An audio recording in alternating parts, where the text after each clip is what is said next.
Do weightlifters even need core work? How should you choose your competition attempts? And does technique work need to be light to be effective? In this episode of the Last Set Best Set podcast, myself and Coach Calvin dive deep answering these questions and more. And if you want your questions answered, then make sure to submit them at the link in the description below. Welcome back to the Last Set Best Set podcast. I'm Coach Brian, the owner of Big Ben Strength. I've been coaching Olympic weightlifting for the last 10 years now. And I create educational videos, articles, programs, and guides for beginners and intermediates in Olympic weightlifting and coaches, so you don't have to make all the same mistakes that I did. Hey everybody, I'm Coach Calvin. I've been lifting for about 2.5, 3 years, and I'm current captain of Lindenwood University's weightlifting program. In the past, I've met some minimum totals to be considered for a junior Team USA team, and I've contributed to our 2 national championship wins in the last 2 years for the Lindenwood Lions. I'm also a coach with Big Ben Strength, and I really focus in more on intermediate and advanced weightlifters. And today we've got some questions that you guys submitted on social media and in the Google form linked in the description below. So yeah, if you want your questions answered, then make sure to fill that form out. But let's go ahead and get into question number 1, which comes from @AntIsMonkey on Instagram, who asks, can you talk about core work for weightlifting, favorite exercises, intensity, etc.? So yeah, core work for weightlifting is one of those that every now and then I'll come across somebody who maybe has this kind of older, outdated belief that like just the compound lifts that we do is enough core training. And yes, compound lifts absolutely are going to work your core, but just like with any other muscle group in weightlifting that we do, you still want to isolate and train muscle groups on their own. And the abs are no different than training the back or training your arms or training your legs in isolation, just like you would do for anything else. So yeah, core work, you definitely need to be doing isolated core work outside of just the big compound lifts, especially as you start to get a little bit more advanced. It's going to take more isolation work to continue to get stronger on those. And you want to make sure that you're choosing core work that kind of works all parts of the back. So you want lower back, you want abs, and you want obliques. So not just the abs, but it's everything in the midsection is core, right? So exercises like that target those muscle groups is really important. What as far as exercises go that you like for core work, what do you tend to go for? Well, first, actually, I'm going to mention a little bit what I think is like the hierarchy of weightlifting, like exercises. Mm-hmm. So let's say you're limited on time. Say you have only 30 minutes 3 times a week to train weightlifting. Mm-hmm. You're just going to do probably snatch and clean and jerk each of those days every day. If you have more time, you're probably going to be doing strength movements. So obviously, number 1 priority is always going to be the snatch and the clean and jerk. Like those are, if that's what you're training to get better at, that's what you need to be doing. And then, like, if you have more time, right, you're doing these strength-based movements, the squatting, the pulls, deadlifts even, and that includes front squat and back squat, of course. And so those are kind of the next priority. After that, we talk about accessory work, of course. Now, Brian has a really good, Big Ben Strength here has a really good free accessory guide that kind of breaks down a really good way of thinking about how to organize your accessories. And kind of, we can think of that in a few ways. We have like supplemental accessories, which are going to like be assisting in those movement patterns that you're doing in weightlifting. So for instance, like a back extension would be a good example of this. Because that's a movement that you're doing in weightlifting. You have to keep your back upright, whereas something in your core in your front would be more of that antagonistic motion to what's happening in weightlifting. Both are important, but I'm going to put those like supplementary exercises that kind of like assist those main movement patterns as like a bit of more of a top priority.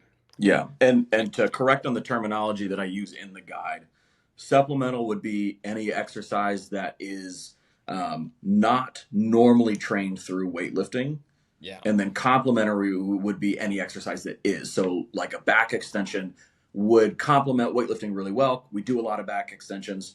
right? And then supplemental is stuff that like you don't normally do, and that would be accessory. But yes, exactly right. Just got the Yeah, term my flipped. my bad there with the flip flopping of the two words there.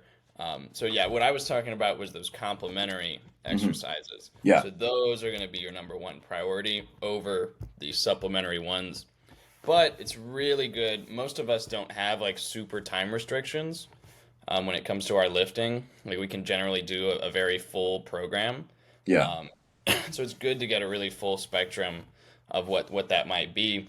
And some really good ones that I like, especially kind of further out in your competition season, kind of in your off season, is doing some form of loaded carries.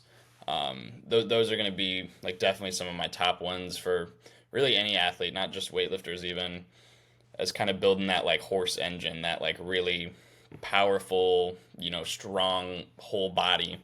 hmm, I think you see a lot of weightlifters that are really, really specific to weightlifting. And it's good to have that general foundation, that GPP, general physical preparation, before you get into the really specific weightlifting training later in the competition year. yeah, yeah. That's a great way to put it. And that that's funny. I love carries. That is actually, if I'm not mistaken, but I think that is the first piece of weightlifting content that I ever made was an article for Weightlifting House in the early days called Strongman Exercises for Weightlifters. And it was basically just pick up heavy shit and carry it. But I don't think that you can find that article anywhere now. But if anybody does, let me know. That'd be cool to see. I feel like I would cringe reading it now, though. But yeah, so if we've got the like supplemental versus complementary accessory exercises, um, I would have to go with like my biggest one would be back extensions on the GHD are probably my favorite as far as complementary accessory work for the core. Um, I think my favorite core exercise, especially for the abs, is the tempo GHD sit up. This, like, I know that mostly CrossFitters do these, but if you've never done them, right, the GHD sit up takes into account all of the other things we know about hypertrophy. Train through a full range of motion is best if you want to grow muscle. The GHD sit up takes your abs through the biggest possible range of motion, which is pretty amazing. But most people just go way too fast on them and they use a lot of their like legs actually in their hip flexors to do the movement.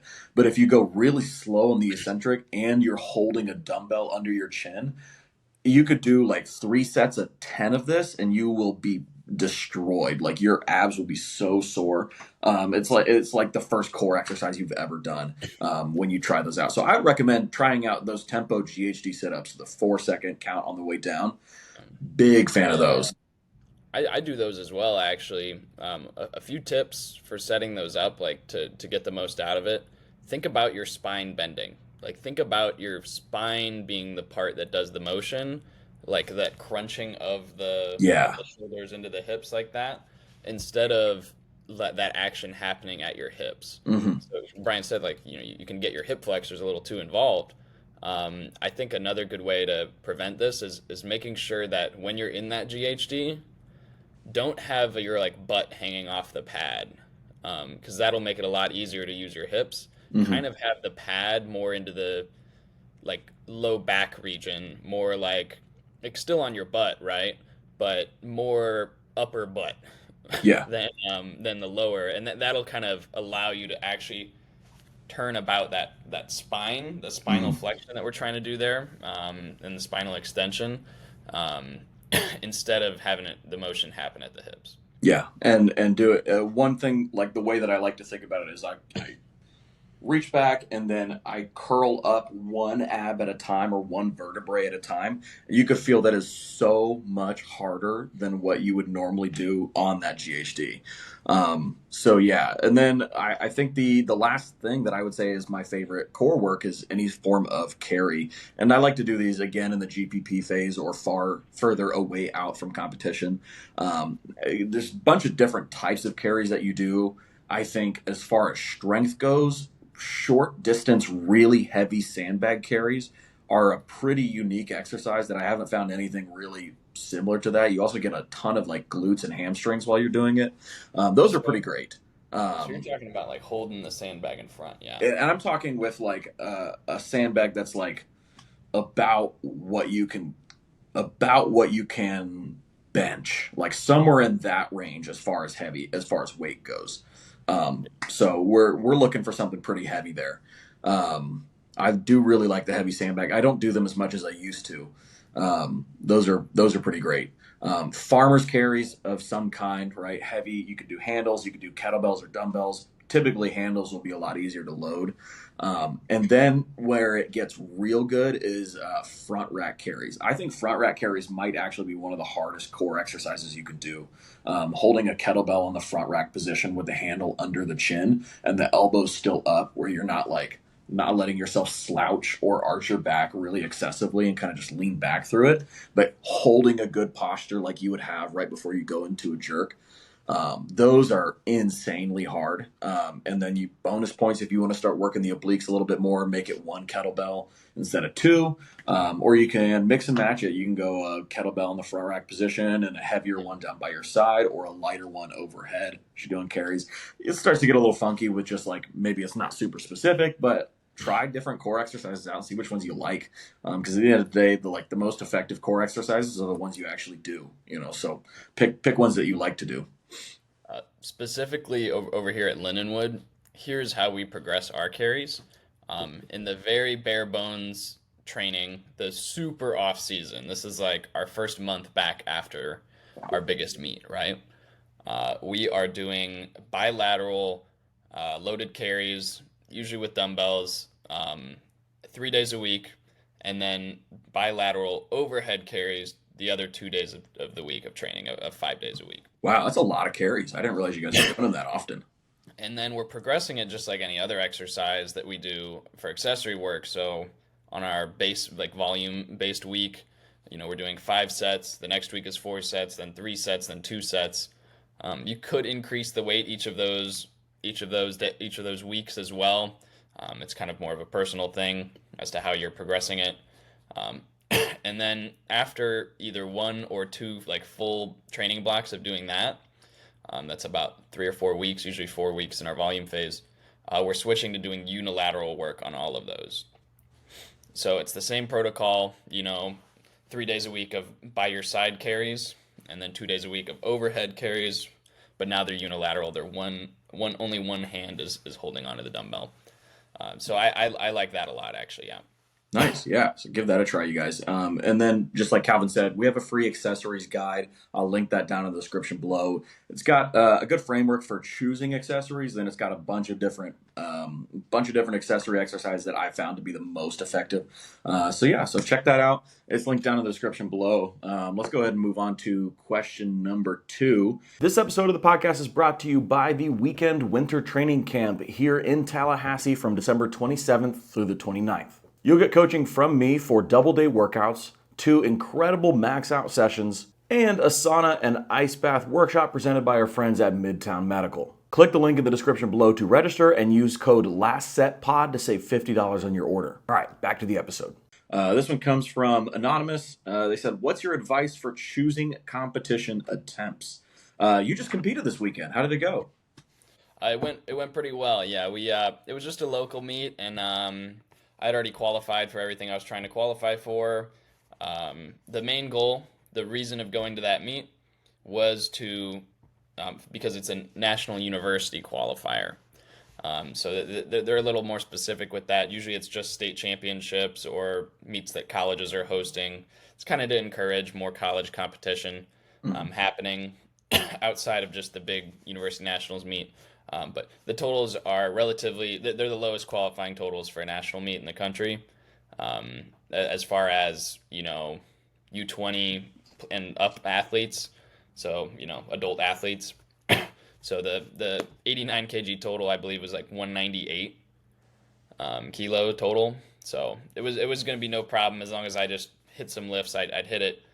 So really the goal was more to have fun, get another competition rep in ahead of AO finals coming next month. Yeah. Nice, cool. Yeah, So when we're choosing attempts for a competition, I have this good rule of thumb I think that I'm butchering this, but it came from Danny Camargo on some podcast that he talked about. He said the first attempt is for the coach, the second attempt is for the competition, and the third attempt is for you. So here's what he meant by that. Um, Oftentimes athletes want to open much heavier than they need to or than they should, and so when he says that choosing the first attempt is for the coach, your first attempt is this attempt is not for you, this is for me to feel safe and secure that you're going to put up a total, right, as a coach. Second attempt is for the competition. So the second attempt is to start to look at what the other competitors are doing, see what you need to do to maybe increase your standings a little bit and increase the odds that you can either hit a medal or, maybe win the competition or do the best that you can. And then the third attempt is whatever you want. Now that you've done the necessary work leading up to it, the third attempt is for you. So maybe that's a PR, maybe that's a competition PR. Or maybe it's just a big lift that you haven't hit in a while, right? So that's a good way to think about it. Let's talk about choosing a good opener. So you have on here that sometimes what you guys will do is choose whatever your best double is. I really like that approach. Yeah, that's one. There's a lot of rules of, like, I'm doing quotations here for our audio listeners, but like rules about choosing your opener. Mm-hmm. And this comes back to the discussion we had actually in episode 1 of the podcast about weightlifting ratios, I think, where it kind of mattered, but really not really. Like Yeah. it really doesn't matter. Like if some people, that's going to be their best double is going to be spot on with what their opener is. Mm-hmm. Other people, no way. It's not even going to be near that, or maybe it's going to be well above that. There's so much variation in athletes. Another rule we have is between about 88 to 93%. So that 93%, you'll sometimes see more advanced athletes think about, is about where they're going 92, 93%. Um, whereas 88 would be more like for a more inconsistent lifter. Um, and if you do that math on yourself, you'll probably find oh yeah, that is about where I opened at the last couple of competitions. But there's so many things that affect what that number is. Really, what you want to think about, in my opinion, is what's that number you could hit on your worst day. You got Mm-hmm. 3 hours of sleep, you barely ate, you can still squeeze out this number. Yeah. Because that's going to be, I mean, we're probably going to have some more ideal conditions in this competition. However, those nerves may really get the best of you. Yeah. It's Dude, the important to know. first lift jitters are real. Oh yeah, it's really important to know that lift on the platform is going to feel nothing like the lifts in training, most likely. We want it to feel like it, but it's so unlikely that you're going to walk out there and make that opener look like how it looked in training 2 weeks ago. Mm-hmm. So we want to leave some good room for error. Maybe if you're just a little forward on it, you can still save it. Or you got enough lift on the bar that you can still get under it if you rock to your heels or that kind of thing, right? Or if you go too early, you can still make this weight. Right. Because really, this is a big discussion we have over at Lindenwood. Nobody cares what you open with. They only care what you finish with. It doesn't matter. What you open with does not matter. It's just about getting you on the board. Yeah. Yeah. It's I cringe whenever I see somebody say heaviest opener I've ever done. I'm like, yeah, but what was the total? People Yeah, love to say that when they didn't hit their next two lifts. yeah, Dude, that drives me insane a little bit. Yes, it's good. Obviously, your opener should be getting progressively heavier over time. I don't think that's anything to brag about. yeah. And I think setting yourself up with some more conservative openers allows you to build momentum through those 3 attempts. Yeah. So that's another really important concept too. If you go out with the heaviest ugly thing ever and you somehow make it, right? Then you have to take another attempt. And it's nowhere near there. Are you really going to be able to pull yourself up and make it on that third attempt? I mean, I'm sure every max out enthusiast out here is saying, "Oh yeah, definitely, I make it." Well, and then logically, there's another thing that comes into that, which is if you're opening really heavy, you probably can't make that big of a jump from what you just did. So you're probably looking at a 2 to 5 kilo jump. But if you're making that small of a jump, then you also run the risk of having to follow yourself or not know that you're following yourself, and people change their attempts, and then you're up again anyway. So not only do you have to make that heavy attempt, you're probably limited in the increase of a jump that you can make, and then because of that, you get screwed in competition. Oh yeah. Here's So a yeah, story. that's a really solid. So I think choosing an attempt should be something you are extremely confident about. But if you're an extremely confident person, you should maybe check and see if there's other people that are also confident in your ability to make that opener, Oh, who maybe don't lie to you that often. Um, a coach, ideally. Subtle plug for coaching. Link in the description below. Um, you have a hot take. What is it? so this is something my coach brought up going into our qualifier meet here, and it made some people on the team a little angry. He said he said competitions are not for all-time PRs. What do you think about that, Brian? I think I It's okay to I disagree with it. I'm not I I'm not going to be actually offended. I actually agree, but it's one of those ones that I don't like to say out loud because we compete in the total. So like if you are setting PRs on stage, that's where they matter. But I am also much more of a fan of hitting heavier lifts in training, actually. I think it's better personally. Maybe it's just my personality. I think it's better to hit heavier lifts in training and then know that whatever you do in competition, you're going to be able to hit. Obviously, that is just different from person to person. Like, I have one lifter, she is just a phenomenal competitor, and training is a grind. And so whenever we go into competition, she always just like, for whatever reason, she just is a different person in competition, and she could just throw up massive lifts. And it's a frustrating place to be in as a coach because you don't really know what this person's gonna be able to do. But on the other hand, like, I love an athlete that can really show up on game day, especially. So it's great. What are your thoughts on this? Competitions are for practicing competing. That's Yes, like I like that a lot. that's what competitions are for. If it's there, it's there. Yeah, The point of going to a competition is not to hit a new PR. The same way the point of a heavy day in training is not to hit a new PR. If you're so focused on that number at the very end of the training session, you're going to forget to do those little steps along the way that get you there. hmm So going to a competition is focusing on doing all those little things right that get you to that big goal, probably. But if it's not there, it's not there either. Like, yeah, so it's really about practicing your warm up attempts, how you're going to take them. It's about practicing how much caffeine should I take? How do I feel lifting under these nerves? Like I have yeah, nerves, like because I'm lifting in a competition. yeah. Uh, And yeah, man, there's so many things, and we maybe let's save a little bit of this competition discussion for one of our later questions here. But okay. I am a big fan of competing more often and not necessarily trying to hit the heaviest possible lifts in competition, just learning how a competition flows. Um, the last thing that we should mention here with choosing your attempts for competition is qualifying totals. So, if you have a total that you have to hit for a qualifying meet, then your attempts are based on what that total is, right? If you're reaching for that total, then that's a little bit different than if you kind of have the total in the bag. If you have done significantly more in training, you just need to get this qualifying total up. I am personally a fan of trying to see if you can get the qualifying total on first attempts, if you are somebody who has well over the total, right? Get them in first attempts, and then maybe we can make some bigger jumps or take some lifts in the back before we go up after that. Mhm. If you're reaching for a qualifying total, then I like to try and choose a second attempts that get me that qualifying total. So obviously we don't know what you're actually going to be successful with in the snatch after the second and third attempt, and so it makes it hard to plan for that in the clean and jerk. But ideally what you can do is set it up so that on your second attempt snatch and your second attempt clean and jerk, you knock out that qualifying total.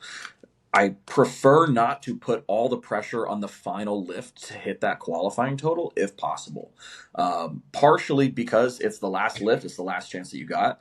So if we can make it so that you can hit that qualifying total on your first or second clean and jerk, that's ideal. And if you happen to miss, maybe it's a fluke, maybe you need to take another crack at it. You actually have a second or third attempt to be able to go out and hit it. But I try not to leave it up to chance too much, you know? Yeah, for sure. Yeah. Anything else you want to add on this one? Yeah, cool. You said we'd probably come back to it a little bit at one of our later questions. So, Yeah, yeah. I think well, question number 5, I think is that. So yeah, question number 3 here comes from Allison in our Discord. By the way, you guys, you can join the Discord linked in the description below, and you get free technique reviews. So if you don't have a coach, or if you just want some different eyes on your lifts, you can post your videos in there, and we'll give you technique feedback. We can answer your questions about weightlifting. You can just, I don't know, share your training if you want to in the training log channel. But yeah, it's a free Discord, linked in the description below. Allison asks, can you talk about the balance of heavy versus light technique work? I read this question and I was like, this is Calvin's bag right here. He's going to love this. So what are your thoughts on this? absolutely. So, I see this mistake made by especially a lot of beginner weightlifters. They think that they need to practice with the PVC pipe or with just the bar for like 1,000 reps, and then they'll just be ready for heavyweight. Oh, I need to stay light and work on my technique. Yeah. Now there's some nuance there. Does stay light mean 80% instead of 95%? Like, yeah, yeah, that sounds like a good plan actually. Does stay light mean 50%, 40% of your max? Probably not. This is probably not a good idea then. So, like this is one of the real big benefits to doing like maybe triples, even fours in your training when you are in a really light, backed off, off season phase, is you get so much more practice with weights that are probably 70% plus.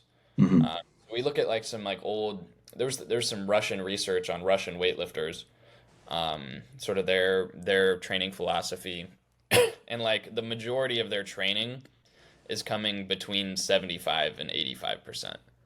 Like almost 80% of their training volume is like between those two.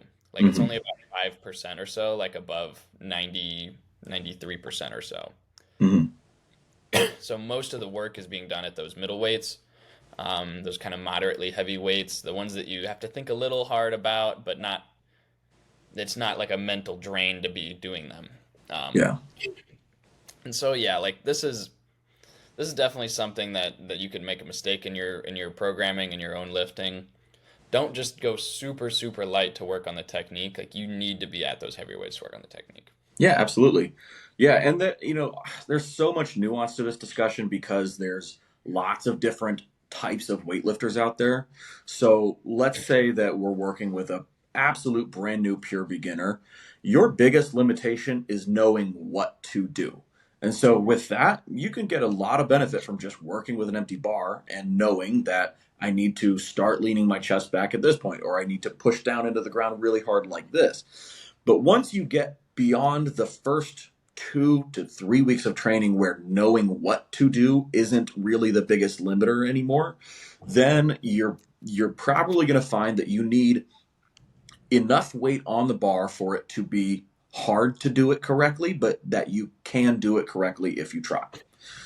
Which is just a really simple way of thinking about it. But one of my favorite ways to think about it is that technique work is really just trying to do something that you never do sometimes, and then turning that sometimes into most times, and then turning that most times into every time, and then bump the weight up and see if it holds. And if it doesn't, then you rinse and repeat, and you keep running this over and over again until the movements are just muscle memory. And this will be harder and harder as the weight gets heavier. And a lot of the time, what you'll find as you get more advanced is that technique work is limited by your strength in different ways. So when you're a beginner lifter, let's talk about for the jerk. When you're a beginner lifter, you're probably going to accidentally lean your chest forward in the jerk in the bottom of the dip because you don't know that you're not supposed to do that, or you don't know that you are doing that. As you get more advanced, you know you're not supposed to do that, but at 95% plus, it happens to you. You can't, it's hard to stop it. So you probably need to work on building up your trunk strength, building up your core strength, your back strength, and improving your ability to do that perfectly at like 85%, 70 to 85%. Now, there's also something that I like to think about with technique work, which is that if you can make moderate weights feel heavy, then you're going to get some sort of technique work out of it, right? So a really simple example of that is if you take a 70% triple versus a 70% single, the third rep of that triple feels like an 80% single or whatever it is, right? So that's a good rule of thumb. If you can make moderate weights feel heavy, either through reps or through variations that challenge your technique or your weak points, that is a good way to get extra technique work in that is heavy, right? You need to have a stimulus to work around. It's hard to practice being fast under the bar unless you have a reason to be fast under the bar, you Yeah. know? So that's a couple different ways that I think about that. Was there anything that you wanted to add on top of that? Yeah, one thing that I kind of realized in my own lifting is that a lot of the technique errors that you have, you're probably going to have for a really long time in your lifting, but you're just going to see them at heavier and heavier weights throughout that lifting career. Yeah.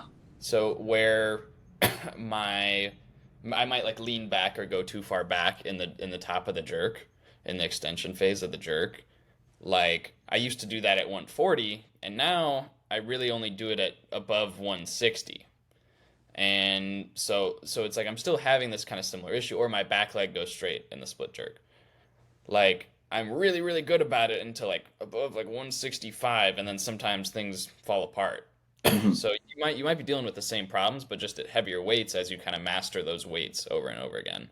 Yeah. Uh, Yeah. And the more advanced you get, a lot of the time you'll see you have the same technique breakdown for years and years, but just at heavier and heavier weights. And that's kind of how it should be. That's just the normal progression of training. oh yeah, Yeah. definitely. Sweet. All right. You ready to move into the rapid fire? Yeah, let's see. All right. So, question number 4 comes from Paige on the OlyStrong team. She said, "What tips do you have for keeping the bar closer during the turnover?" Now, I'm not sure if she's talking about the clean or the snatch, so we could talk about it a little bit for both.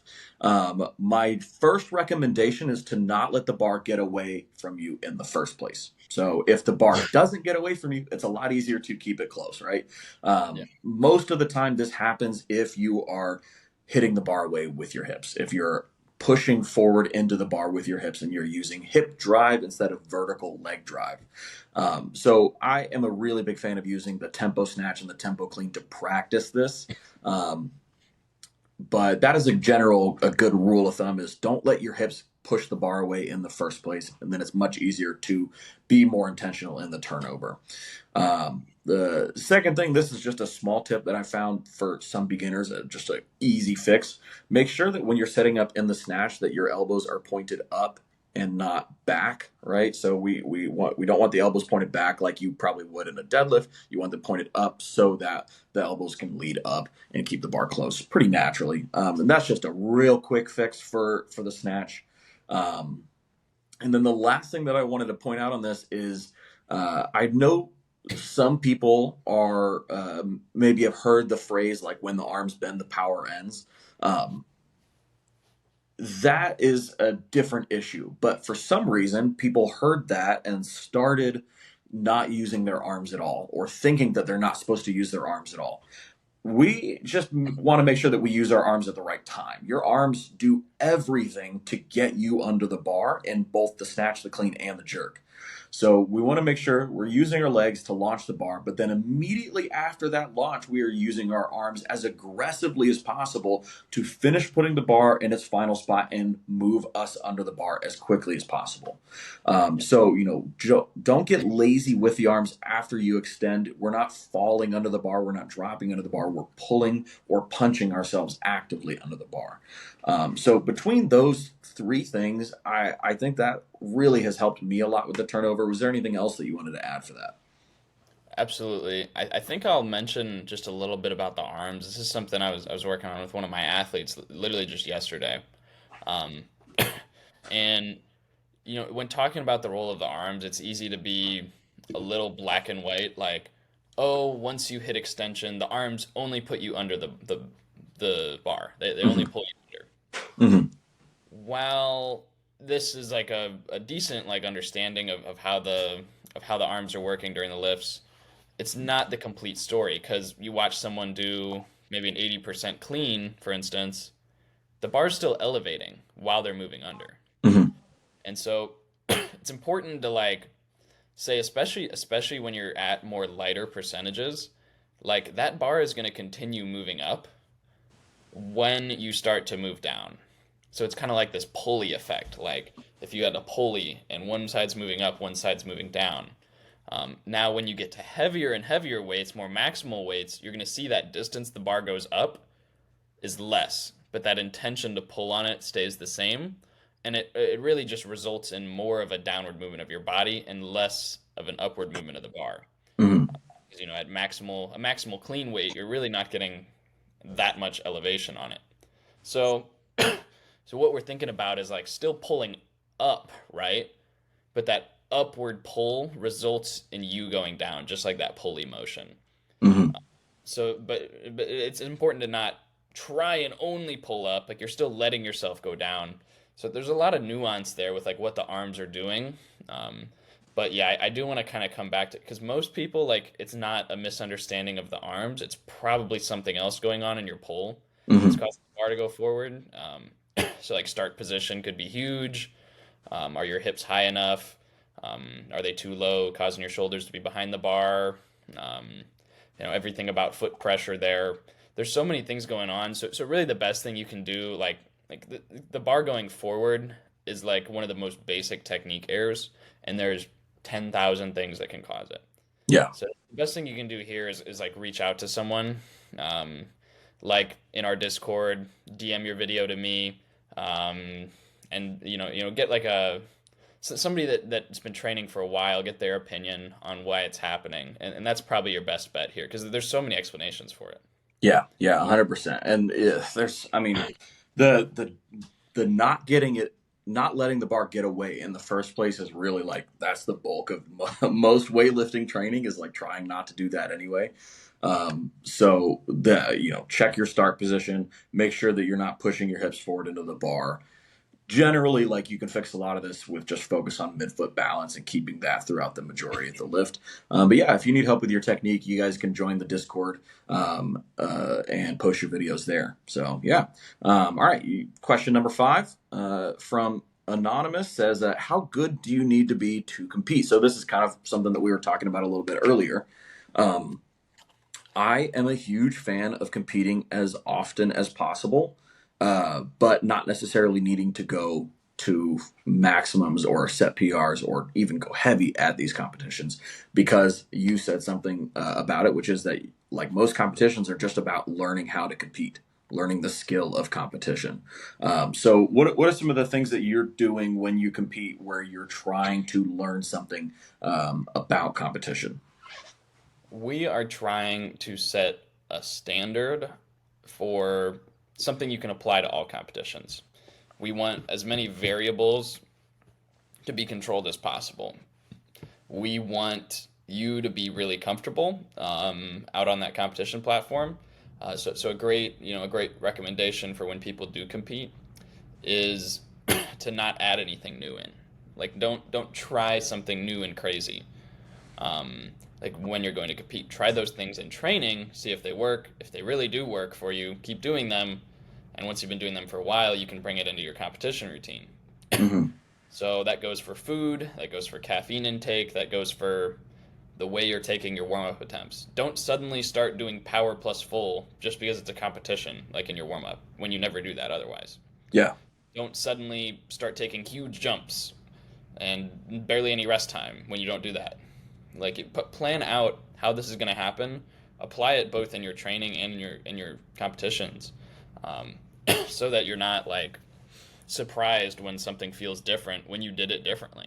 Like Yeah. it seems like common sense in a way, but yeah, like competing, like you need to just standardize that routine. What am I eating right after I weigh in? What am I eating during my competition? Do I have those prepared? Like make everything automatic so that all you have to think about is the lifting part of it. All you have to think about is picking that bar, putting it overhead. And all of this is, there's so much to learn from doing your first several competitions, which is why we're talking about this. And to get back to our original point about this is how good do you need to be to compete? I think as long as you can do a snatch and a clean and jerk, you should do a competition. Um, you don't have to compete if you're doing weightlifting, but there's a really good motivation signing up for a competition. Is a really good motivation to step it up in training a little bit, to focus on your attempts, to want to try and improve your technique a little bit more. Having a competition on the calendar most of the time, or at least in the back of your mind, is a good thing, no matter what your skill level is as a competition. Now, let's talk a little bit about some of the kind of worries that a lot of people have going into competition, especially if it's their first one, because that is probably who would be asking this. How good do you need to be compete? You don't need to be very good at all. You just need to be able to do the rules to the or do the lifts to the competition standards. So a lot of the time, people will not compete because they feel like they want to wait until they can start winning competitions to go to a competition. But with that, the thing I would like to remind you is that there's always a bigger fish. There's always somebody out there who's going to outlift you, more than likely, unless you're Aaron Williams. That's there's probably somebody else out there that's stronger than you, at least in the United States. Um, so I wouldn't worry about waiting to win to go to a competition. I would just go ahead and do one and knock it out. Get your first competition over with. Have a good time at it. That is the most important thing. Like, I want you to do your first competition and have a great time, not feel like you are, not feel like you chose your attempts poorly, not feel any bad motivation towards it, because I don't want you to be worried about your next one. So that is a big thing there. I think just don't wait until you're trying to win. The other thing I think people are worried about is that they're like, well, I'm not a real weightlifter yet, so I don't want to do a weightlifting competition. You're probably just never going to feel like a real weightlifter, so you should just do a weightlifting competition anyway. And honestly, like, if you can make the leap to do a weightlifting competition, you can call yourself a weightlifter. I think that's something important. Like, just go out there, do a meet. Everybody is really friendly. Everybody there is willing to help. If you don't have a coach for it, you can try and just let the event organizer know and be like, hey, is there any chance that you or somebody else who's coming would be able to help me out at this meet? And yeah, brush up on the rules, practice your commands in practice a little bit, and you should be good to go. I wouldn't stress out about it any more than that. Here is a piece of Yoda Unk wisdom, um, for somebody who thinks this way, like, oh, I have to be this good to compete. Um, Essentially, like, I don't remember the quote completely, but it goes something like this. It's like, you don't climb the mountain to become enlightened. You climb the mountain because you are enlightened. And so that probably sounds like real philosopher type stuff. Probably doesn't make sense the first time you think about it. Bro, what is this, the Chris Williams podcast? Come on. But what it's saying is that you don't like snatch 100, right? You don't hit this big number or win this competition and suddenly you're good and you're valid. You do all the right things to get there because you already decided, like, beforehand, because you already have been enlightened, right? You reach that goal. You don't reach the goal and then become enlightened and become Mhm. the guy who knows everything, the real strong guy, just because you hit that goal. You become the strong guy and then you hit the goal. So, I yeah, really like that, actually. I like that. You have to take on the identity before you reach the goal. And by taking on the identity, you take on all the lifestyle, the habits, the characteristics that somebody that achieves that goal would have, and that is what allows you to achieve that goal. yeah, yeah, Dang, totally. that's good, dude. That was good. Yeah. Wow. And I think it comes like the biggest like way of describing it is with like those specific like number oriented goals, because Hmm. everybody wants to snatch 100, right? Everybody wants Yeah. to hit that big goal where it's like, oh, I'm him if I hit this goal. I'm the valid. I'm good. I'm the strongest guy ever if I hit this goal. But it's more about the steps you take to get there than it is about just hitting the goal. Yeah. Like you just have to do all the right things, create the right systems around yourself to allow you to hit that goal, and you're already that person when you hit that goal. Like you think someone qualified for Team USA and then was like, "Oh wait, now I'm going to be a good weightlifter because I'm on Team USA." Like no, they're probably more similar right before they qualified to like 3 4 years after than they were, in the very beginning when they first started, right? Like even though didn't do it yet right before, they're already that person. Like Hmm. they already had to become that person to hit that whatever goal it might be. Yeah. That's a really cool way to think about it. I hadn't thought about it like that before. I really like that. I think I'm gonna send this portion of the podcast to like 5 or 6 people that I know that think exactly like this. Nice. That's good. All right. Question number 6 comes from Anonymous. What are your favorite mobility drills for the overhead squat or the snatch?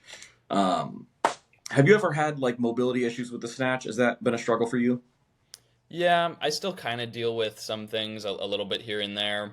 Like especially in my bottom position, I'll get pulled forward just a little bit. Yeah. Um, and then like when I first started out, like I had really bad shoulder mobility in the snatch. So it's been something to work through.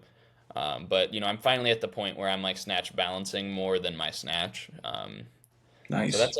that's probably a good marker in my opinion. Yeah. Like you should be able to snatch balance probably more than what you snatch. And if you have mobility, stability problems in your snatch, working on a snatch balance either in a complex or by itself is probably a pretty good idea. Talk with your coach about that. Say, hey, like I think my stability in the bottom position of the snatch is really limiting me. Like I want to do something. So one way I like to do that, and that I've been doing in my training in the last couple months, is doing a complex. For instance, power snatch plus snatch balance, right? And I'm working up to a heavy, whatever it is for that day, RP7, RP8. Um, and then once I hit that with the power snatch, I keep going with the snatch balance out of the rack. Mm. So maybe I hit 100 power snatch plus snatch balance, and then I keep going up to 115, 120, 125 on the snatch balance out of the rack, to keep pushing that. And it allows me to get extra practice with the power snatch still, as well. So what do you think about mobility for the squat and the snatch? I mean, that's a great way to do it. I think it really depends on like how bad is this situation really? So like if we're in a situation where it's like, can you do the overhead squat with any amount of weight? And if so, then something like that is probably going to work really well. If we're in a situation where it's like, if I put a trainer like a 15-pound bar over my head, I cannot do an overhead squat. Then we might have to approach it in a different way. We might have to give you the ability to get into that position before you can start doing loaded movements that will help improve that. So I've got a couple different things that I like. Most people for the overhead squat, if you can't get into position, a lot of the time it's thoracic spine, it's upper back mobility that's the issue, and that can cause some issues in the shoulder. That it makes it hard to keep the chest upright in the bottom of the squat, and especially if you can do a back squat well, but you can't do an overhead squat well, that's usually a sign that it's probably a T spine issue. Um, so T spine again that's like upper back. That's kind of like from the neck down to like the middle of the back area. Um, so there's a couple different things that you could do, and this is something I personally struggle with a lot. And I wish I had done a lot more of this when I first started, because now I'm having to really fight with it and do a lot more work to ungunk it. And it's tough. It's I hate doing all this stuff. But if I had just done more of this when I was newer to weightlifting, it probably wouldn't be that big of an issue now. So two things. T-spine foam rolling with the bar in your hand. So I'll overlay the video on this for the YouTube channel. But if you place a foam roller under your upper back, like you're laying on your back, and you reach your hands back and put your hands on the barbell, and then roll the upper back out, you are going to get some pops out of your back, which always feels nice, but you'll feel a pretty big stretch either in the chest, if that is your limiter, or you will see some improvements in the upper back. So that's a good one. I I might try like that one that. today. Do it. I might try that one today. Oh, give that a try. Let me know how it goes. That's a pretty solid one. For that, one to three sets of anywhere from 30 to 90 seconds in that position should be pretty good.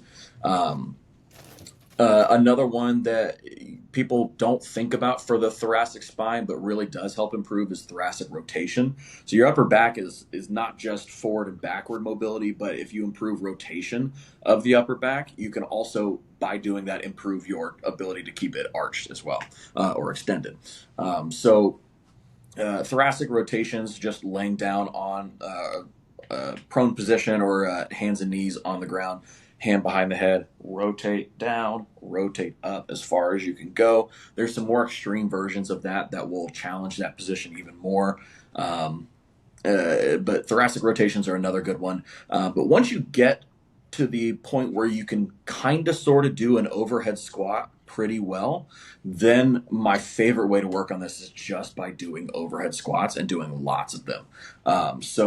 I do this with a couple of my people that are in person. If you struggle with the overhead squat position, just warming that up more before you start really putting the weight on the bar for snatches helps a lot. One thing I've started doing is snatch and then pause at the bottom of the overhead squat for 5 seconds, and every second that I count out loud, you try and inch your chest up a little bit more, and you'll feel all kinds of muscles down your upper back working that you have never felt before. You do a set of 3 of those with the 5 second pause, it is pretty gnarly. Try doing about 3 to 4 sets of that before you even get any real weight on there, and you're gonna feel like a new person. Like, you will feel very upright in the bottom. It feels drastically different. So those would be some of my favorites to work on. Long pause overhead squats with maximum intention on keeping the chest up in that position. That will start to strengthen your ability to hang out in the bottom of the snatch. Here is my one bread and butter snatch mobility exercise is going to be the snatch grip SATS press or Yeah. snatch. That is like my number one that I've used. Um, and I like it because when you have kind of poor snatch mobility, it's very easy to see the progression happening Mhm. in it. So you can't get all the way into a deep squat yet when you're doing the press and snatch, like when you have kind of bad mobility. And so it's about working and getting into that position. You can set up a box to sit on and do it with the box there. Mhm. But yeah, that's my like real go-to there. I'll do it before and after even snatches to just really work on those positions with the chest leaning appropriately forward, not completely upright, but like appropriately forward. It's might be hard for some people to get their arms back balanced over that midfoot where the bar is over the midfoot. Um, and then what I've been doing lately is I'll do 5 snatch grip, and then I'll actually switch to doing clean grip in the front rack SATS press, like right away. And Mhm. so it's like a bit of a superset there. And so that's when I've been really liking lately because I'm feeling all parts of my upper back and shoulders just getting lit up.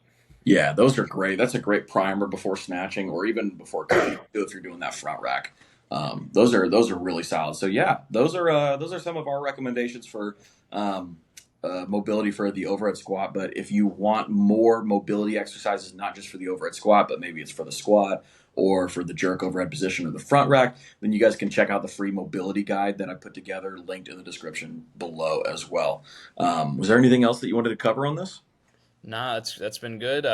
If you guys want to give me a follow, if you don't already follow me, currently I'm at Calvin Lackey 81 kg on all platforms. Might be changing soon. Might be 89 kg here in the next month. But yeah, what about you, Sweet. Brian?